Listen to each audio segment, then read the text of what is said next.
Hello y'all, it is Vincent, that real Vinny Van guy. How are you? It is a beautiful day. I have a day off.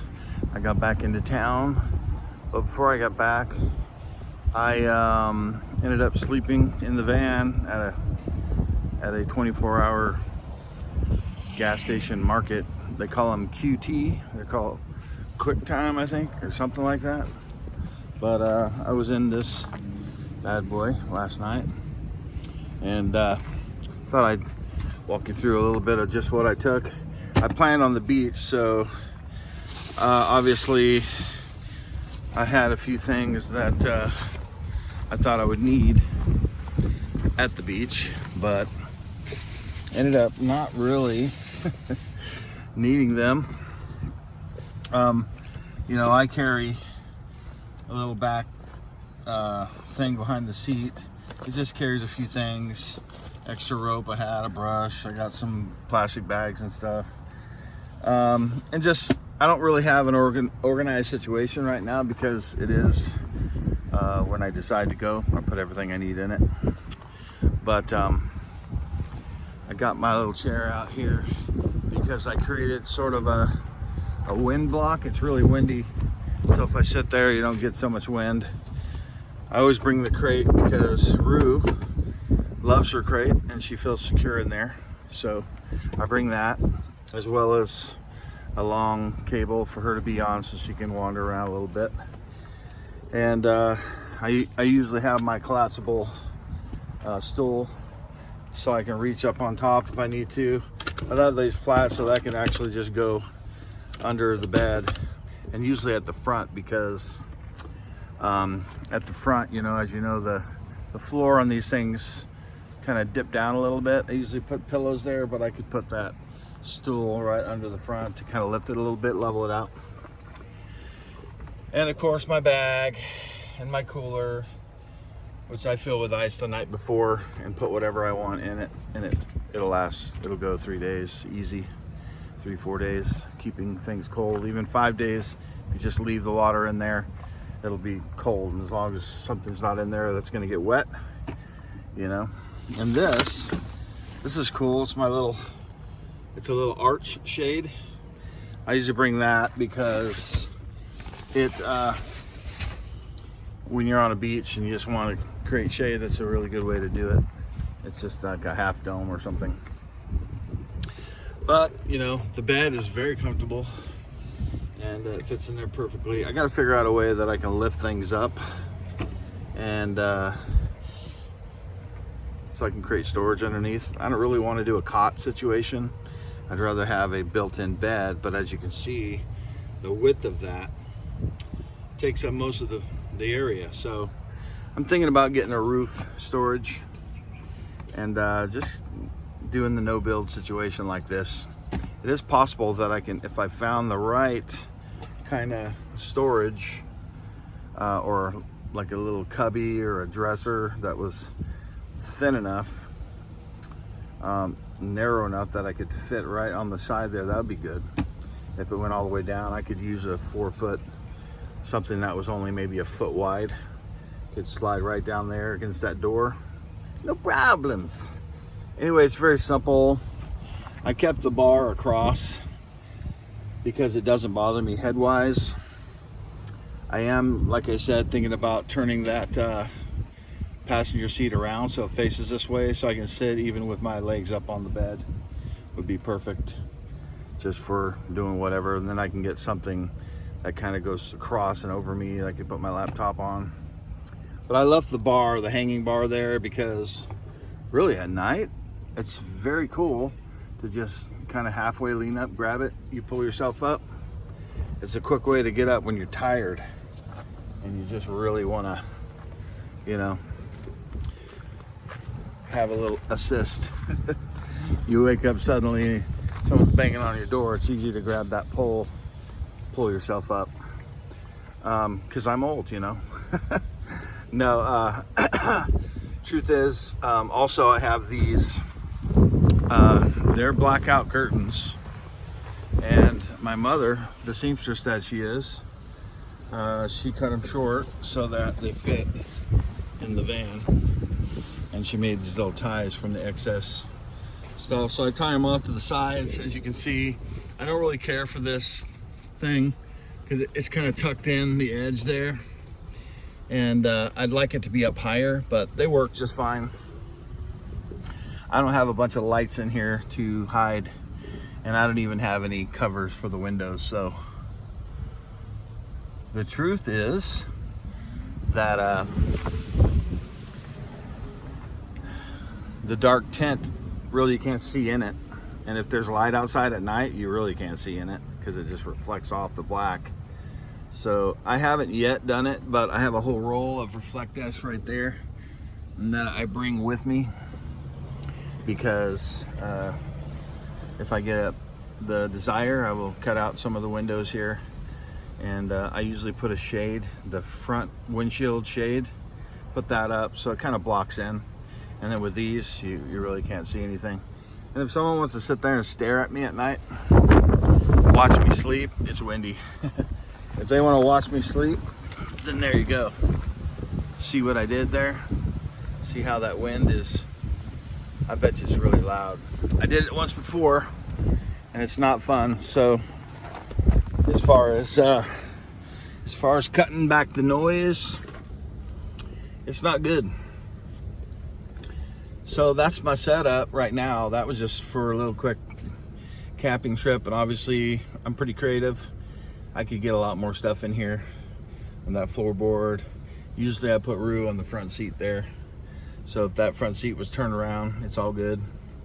And this seat folds down, like this whole back comes flat right here, so it'll be about that high flat, and I can scoot it all the way forward, and that gives Rue a different vantage point when she wants to look out the windows. So that's pretty much where I'm at this point. That's my little quick tour of a no-build camping van. You know, if there's anything that I wanted when I got this van, it was dependability.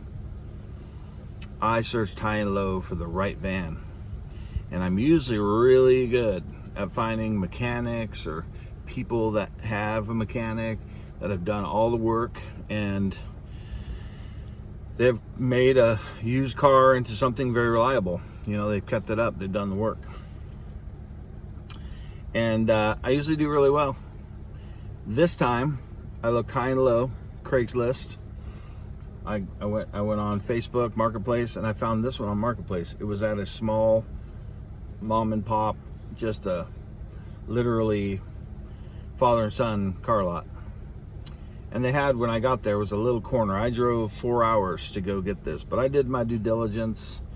They told me all about the Carfax, that it was like 30 pages long of nothing but these people keeping it up and taking it to the dealer to get the oil changes and all the different things they needed to replace and fix.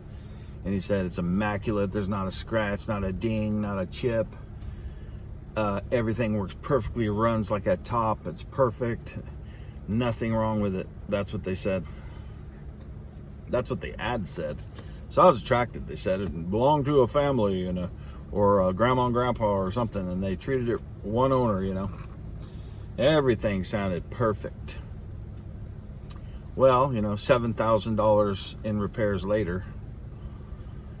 And it started out with 2 days into it, I had a dang engine light, which has not come back on, which is very lovely. But you know, we'll wait another day or two, and if it hasn't come back on, thank you God, because ever since I got this, the engine light's been on. And he goes, oh, well, that's probably just a gas cap. Go get a new gas cap and tighten it up. It'll.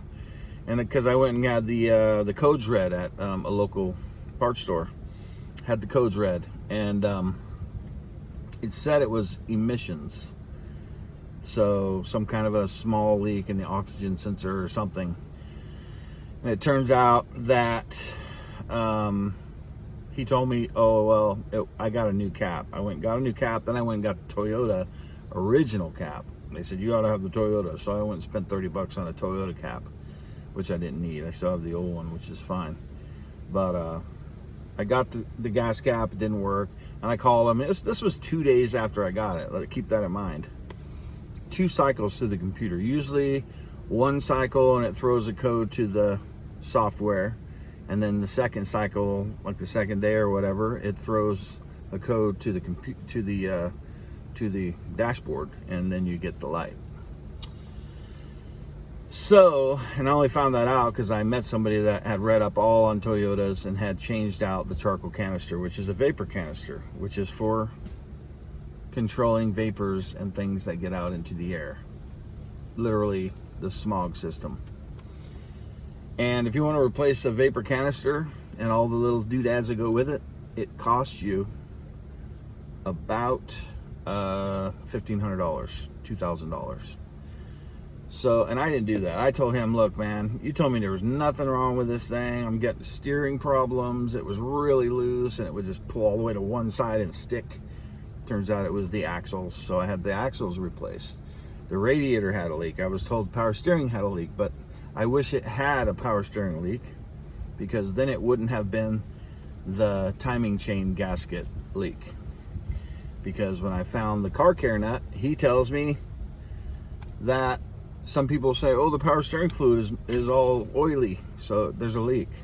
But it's not the power steering fluid. He says it's the gasket that goes to the timing chain and the valve gears. And then he shared that video of the sound that it starts making. And that's how I knew I had a $3,600, $4,000 repair to do. So anyway, long story short, I believe, just because getting to know this guy and how he works after the fact, he didn't give a rip. He lied, and everything on the ad was totally not true. Even looking over the car, there were scratches and dings and things he said there wasn't. I got a click in the door because there's a little crack in the little whatever that is in the hinge, but it's not damaged.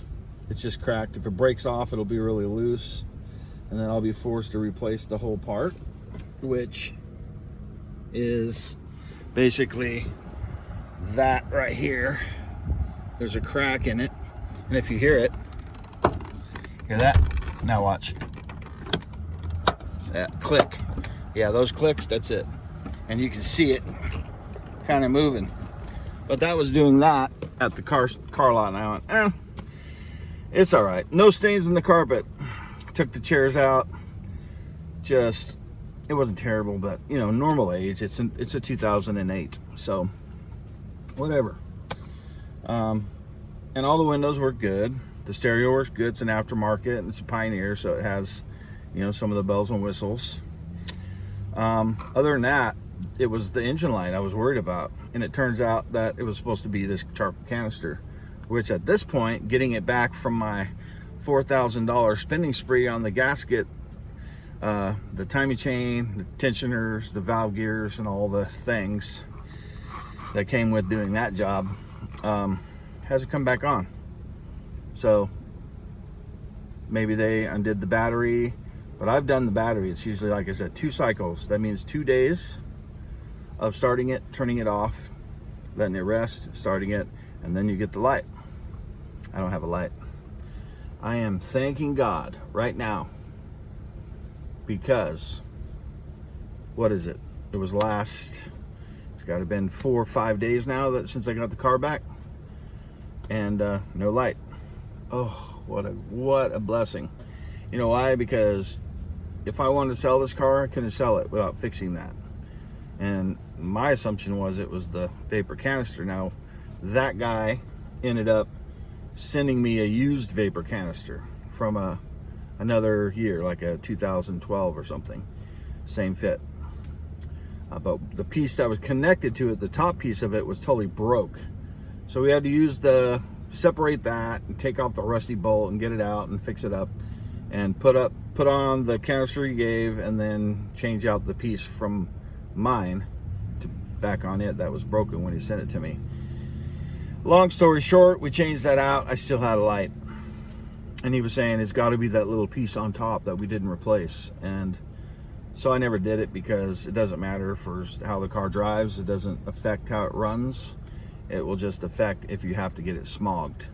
And in my town, there's no smogging. You just have to get your brakes checked. They check your window, your brakes, if it drives, you know, and then they let you go. No smog check. But if I want to sell it, smog check. That's a smog check. If somebody, like if I sold somebody in this town and they didn't care about the light, that's one thing. But nobody buys a car, especially for the money that I would have to sell this for, with a light on. Nobody would be wanting to spend that kind of money on a car with the light. But I would tell them, but I have all this money into it, and here's all the receipts, you know. Whoop-de-doo, it has a light on. What is it? It could be anything, right?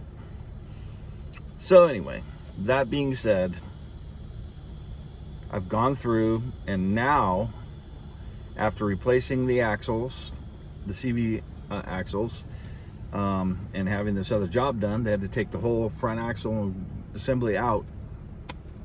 And when taking it off, the whole brand new axle was just stripped. How that happened, I don't know, but he showed it to me and it was really bad. I don't know how that happens, but they'll warranty it. So he bought a new one and he has the old one for me.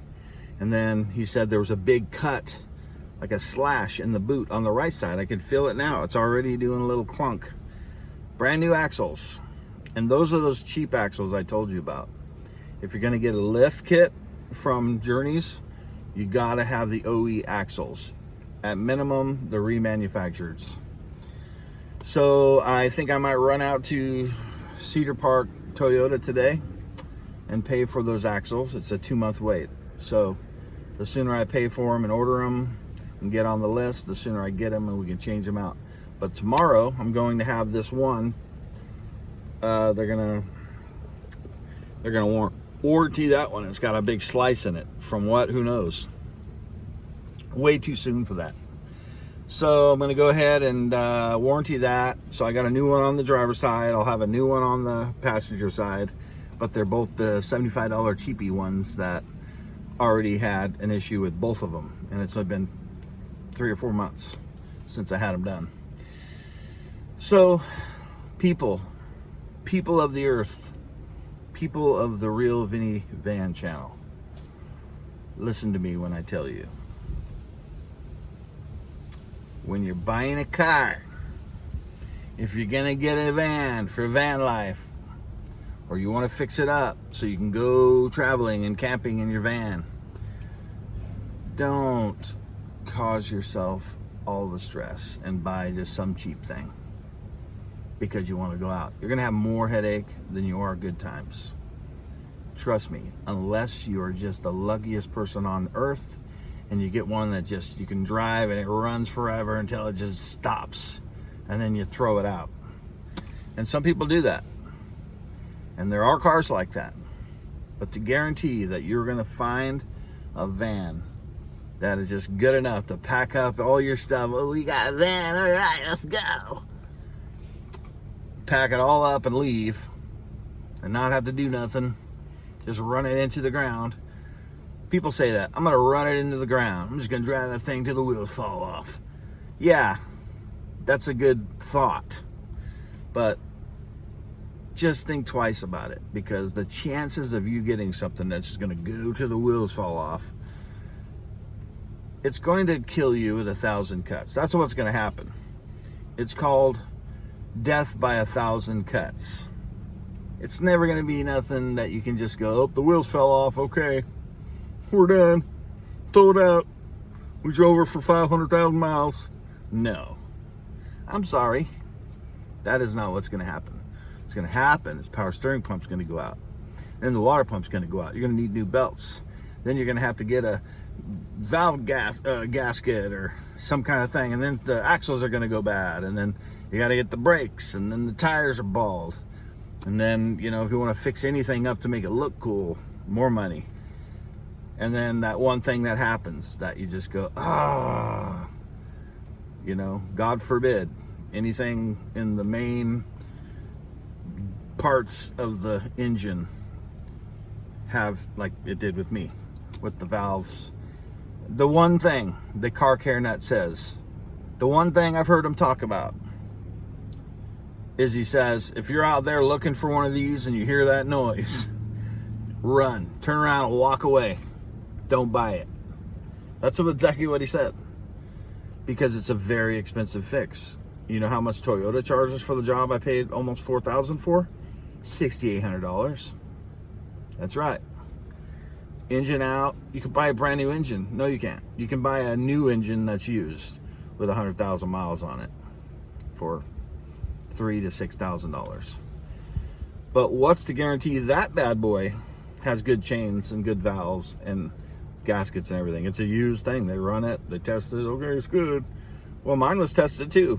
I brought it into Toyota and had them do the full rundown from top to bottom. Tell me everything that's wrong with it so I can fix it. That's what I said. Guess what?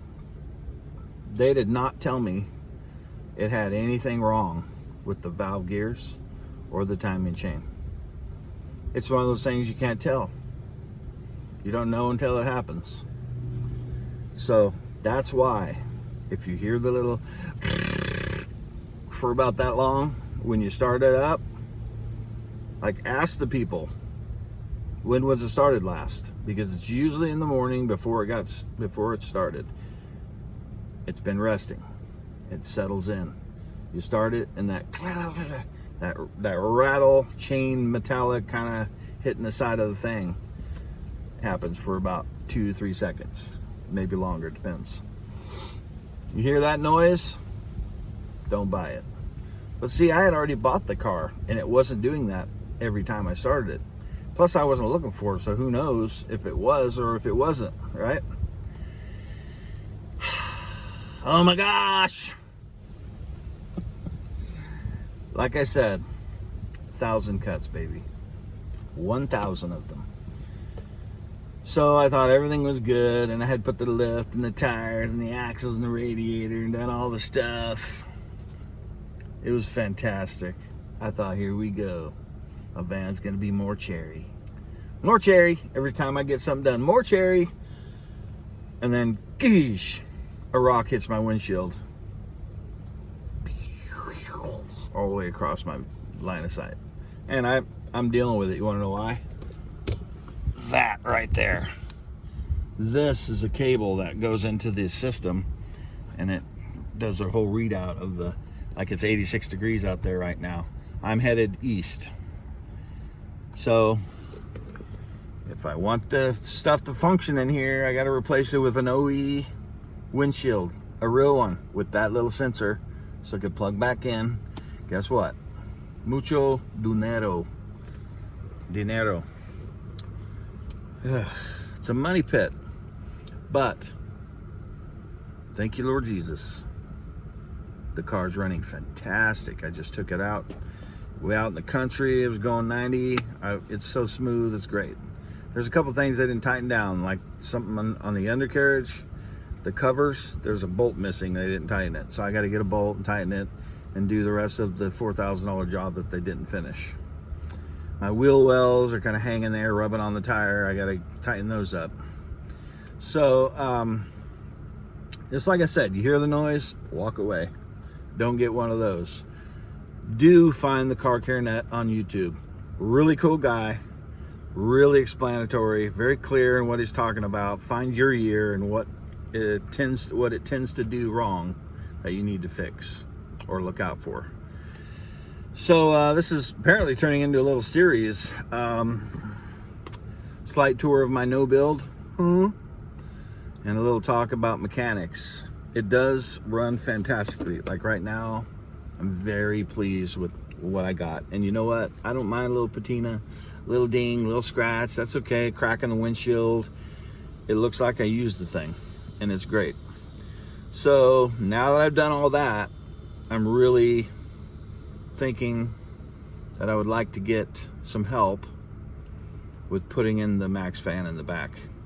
Because even last night when it was 78 degrees, 79, I was still hot. I had that fan. It really helped out a lot though.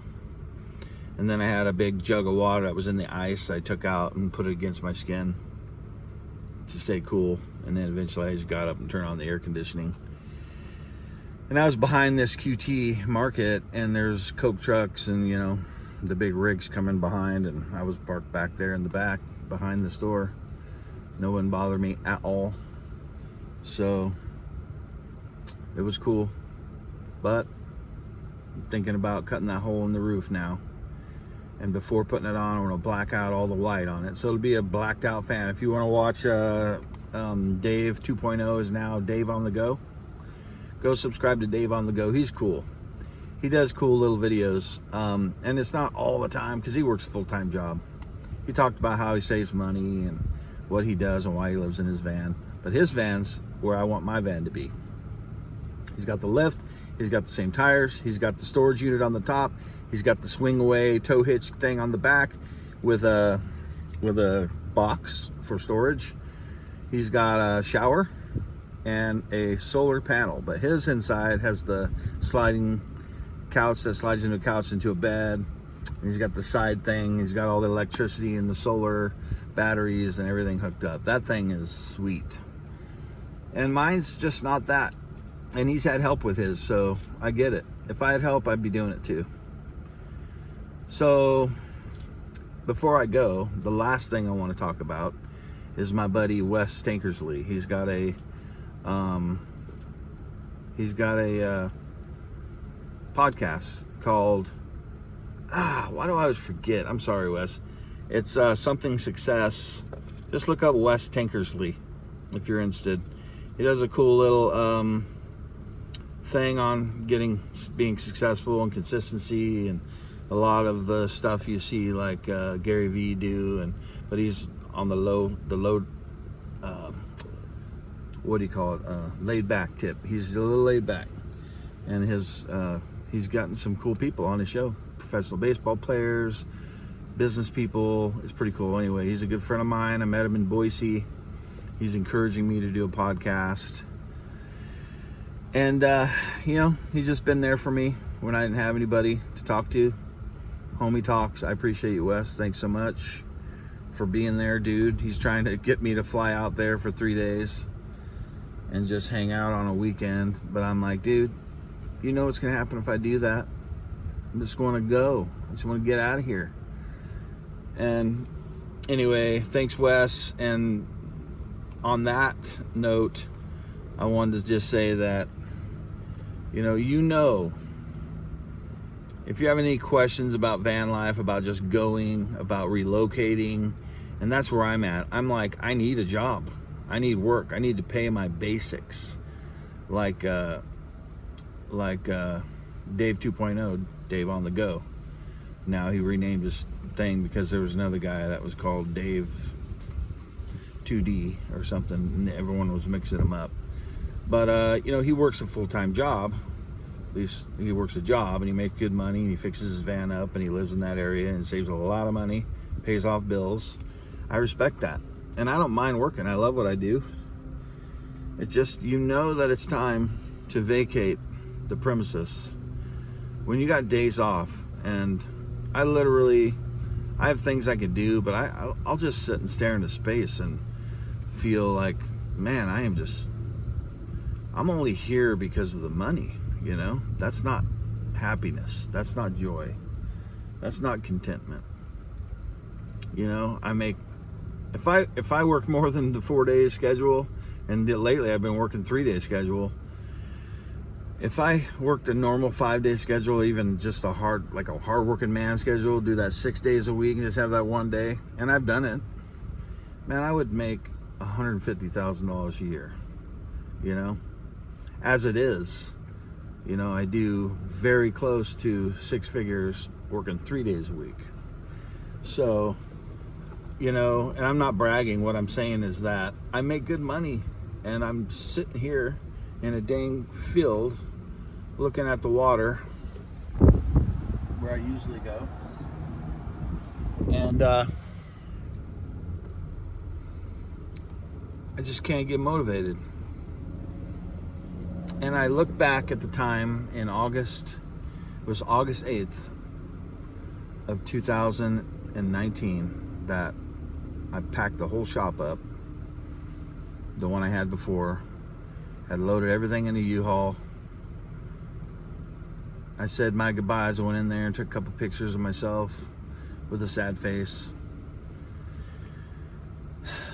Packed up and I left. Marble Falls for Boise, Idaho. I was so happy, man. I was so excited to go. But I had my wife, who now we're divorced, and stepdaughter, stepson, her stepdaughter's new husband. They're not together anymore. Short marriage. They came out to help us move in and get settled. We had everything. I had saved money, and we moved to Boise. We got the nicest 3-bedroom, 2.5 bath, 3-car garage condo that'd been lived in by one person before us. Brand new, beautiful place. And we had jobs. We were going to start in this barber shop. She was a barber too. We did start, but it was a friend of mine who turned out to be a total douchebag. Sorry, should not have said that. It was bad. It was just like they treated us like we were just stupid, you know. And I was like, where did the person I knew go? Because when we got here and went to work, we were treated like crap, and we just couldn't do it. So it was, you know, if it was just me, I would have hung in there and just bit my lip, because I know I needed something. But the other half was complaining about being unhappy and throwing up in her mouth before we go in every morning. And this is the same thing I always got. She was just, her feelings were always hurt about everything. The smallest little things she would just get out of whack and just, you know, out of sorts about, and just hurt about life in general. You ever had one of those kind of people in your life, just perpetually hurt and made you feel bad about everything? You just are walking on eggshells, like you don't have the liberty to be normal and blow it, because when you blow it, then it just turns out to be something just terrible and just a big war, you know. Thank God I never got to like where War of the Roses was, you know. War of the Roses, when they were just at each other, trying to kill each other, you know, sabotaging each other in their own house. If you ever not seen that movie, it's crazy. Mike Douglas. It was a crazy movie, but we never got to that point. I've never laid a hand on a woman, and I never will. I just was so frustrated and unhappy and joyless. But when we went to Boise, Idaho, I felt a new joy overtake me. I felt a happiness, a freedom. I felt really optimistic about life. And then that job went downhill, and I kind of felt like, oh, she doesn't want to work there. This is just bad. And, you know, when your other half is just influencing you, I was just like, let's just quit. Let's quit it. We'll get other jobs. That didn't happen.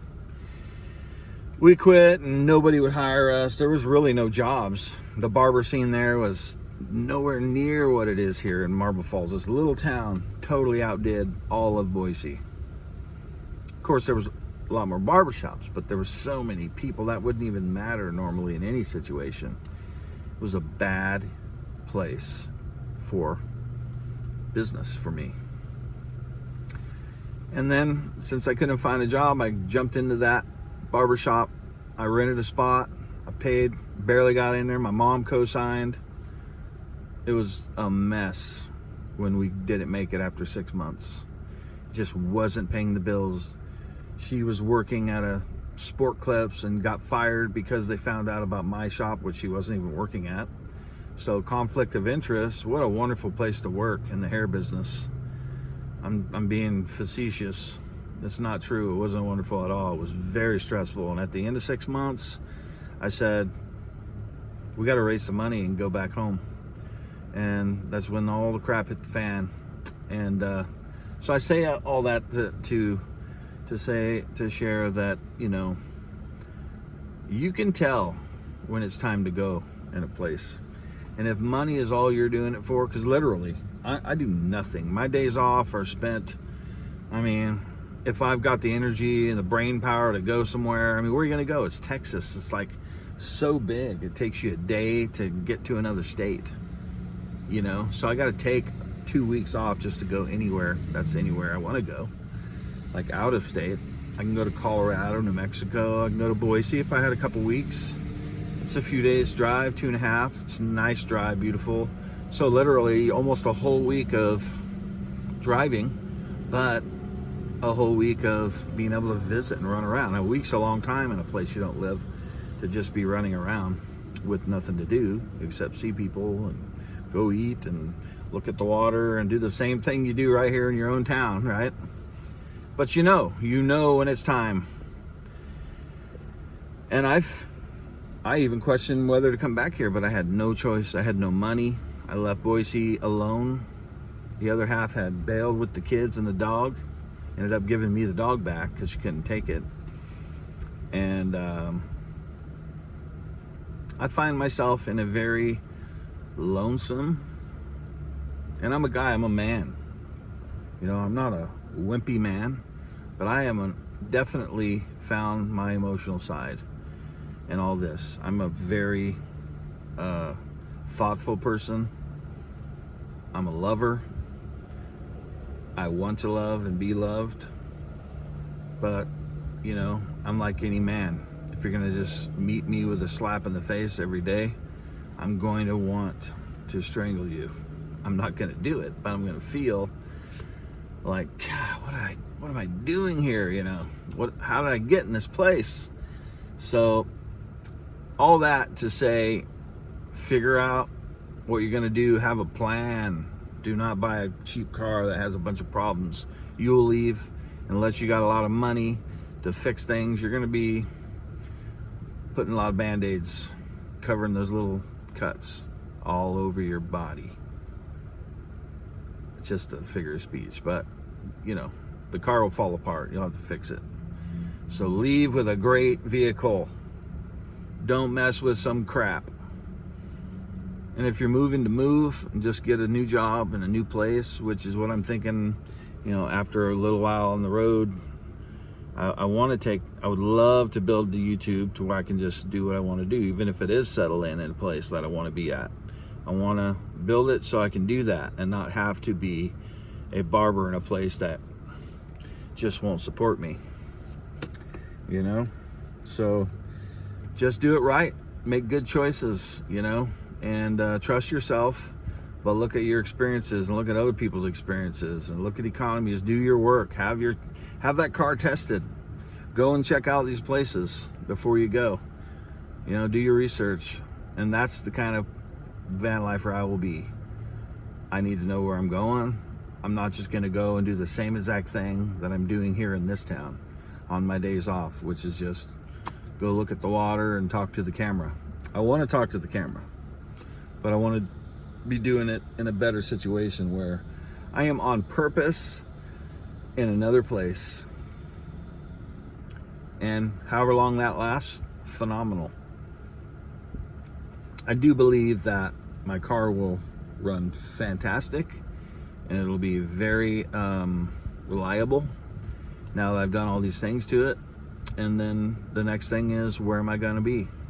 Because wherever I decide on being, it's where I've got to pretty much move my mother to, you know, because she's going to be 80 this month. She's a very healthy, strong 80. She looks more like she's, you know, in her mid 60s, maybe 70. But she wants to be close to me. She came from Florida to be here in Texas, and she wants to be close to me. So, you know, it could happen. As long as I don't pick a place that is too cold. She hates being in the cold. So that's going to be my whole thing, is I'll feel terrible if she decides she don't want to be where I want to be. So I'm really going to be looking around at all the places that I go for, you know, that vibe. And obviously I love Boise, but if I had my choice, I would probably just stay and get my mom settled somewhere she wants to be, and then base out of there and then go rocking the road.